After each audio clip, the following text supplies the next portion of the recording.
Ya, bersama lagi saya Wirauda Alam dalam Education and Business. Kali ini kita bicarakan bagaimana penulisan direct request. Di mana penulisan direct request ini bicarakan tentang apa sih penulisan yang pas, yang by request dan itu langsung pada poin yang spesifik. Direct request sendiri adalah permintaan langsung atau kegiatan seseorang kepada pihak orang lain untuk menyampaikan tertentu, salah satunya informasi terbaru menggunakan fax, telepon. Artinya kita melakukan direct langsung kepada seseorang atau perusahaan ingin mendapatkan feedback yang spesifik. Itu yang kemudian dijelaskan dalam hal ini tentang direct request.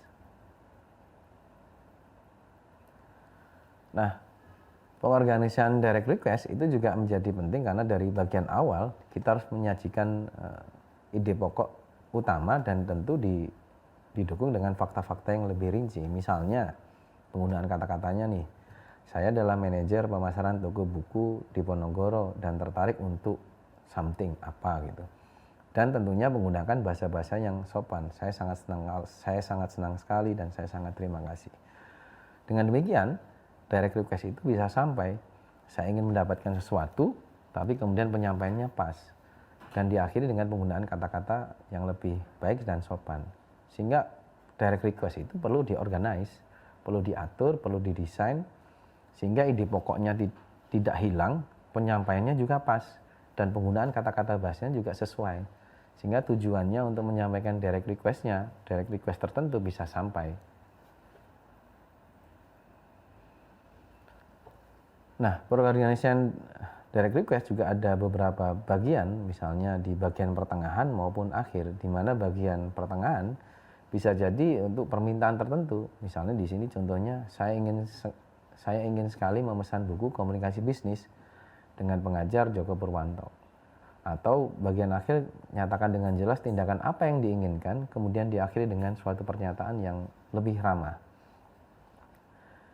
Artinya, ketika kita menggunakan penggunaan bahasa-bahasa direct request dan komunikasi yang pas, kita harus tahu kapan penggunaan ide pokok di awal dan tengahnya untuk mencapai tujuan utama dari ide awalnya seperti apa, dan diakhiri penggunaan kata-kata yang cukup baik dan cukup pas. Ini beberapa hal dalam hal mengorganize direct request itu sendiri. Karena direct request sendiri, kalau kemudian penjelasan saya ada awal, tengah, dan akhir. Ketika di awal, harapannya kemudian sudah disampaikan ide-ide pokoknya seperti apa, ingin menyampaikan seperti apa. Sedangkan pertengahan itu ingin mendukung untuk mencapai ide pokok yang di awal dijelaskan, dan di akhir ingin menjelaskan penutupannya seperti apa dan memberikan feedback yang positif karena kita mengkomunikasikan tersebut kepada orang yang ingin disampaikan dan mengetahui kepentingan kita. Ini ada beberapa 3 bagian, ini tentu harus sinergi antara awal, tengah maupun akhir. Nah, pengorganisasian direct request itu perlu ada pembukaan dan penjelasan perinci dan penutup, di mana pembukaan itu umumnya menyatakan permintaan khusus spesifik yang memungkinkan pembaca untuk lebih mudah maksud dari isi surat itu atau isi pesan tersebut. Penjelasan rincinya umumnya disampaikan di level menengah atau bagian tengah. Jika permintaannya lebih dari satu, tentu harus membuat urutan, di mana pemberian urutan itu tentu sesuai dengan tahapan yang ideal dan pas, sehingga berdasarkan salah satu ukurannya adalah berdasarkan tingkat kepentingan utamanya. Kita tidak bisa menyampaikan kepentingan utama tapi ditaruh di akhir, sehingga akhirnya pembaca menganggap bahwa poin terakhir itu justru tidak penting. Karena prinsipnya ketika ngomong di awal tentu yang pertama harus diutamakan dan dianggap paling penting. Baru selanjutnya ketika tahapan yang terakhir, line terakhir atau ide yang terakhir itu dianggap yang paling bukan utama tapi yang di tingkat yang tidak harus dilakukan atau ditentukan. Karena target kita dari 1 sampai 5 ingin mengetahui atau ingin menyampaikan 1.3. Sehingga yang poin 4 atau poin 5 itu bisa jadi additional. Dan terakhir penutup misalnya. Penutup sebaiknya diisi suatu permintaan tanggapan khusus atas batas waktunya untuk memudahkan pembaca dan informasi penting untuk melakukan feedback.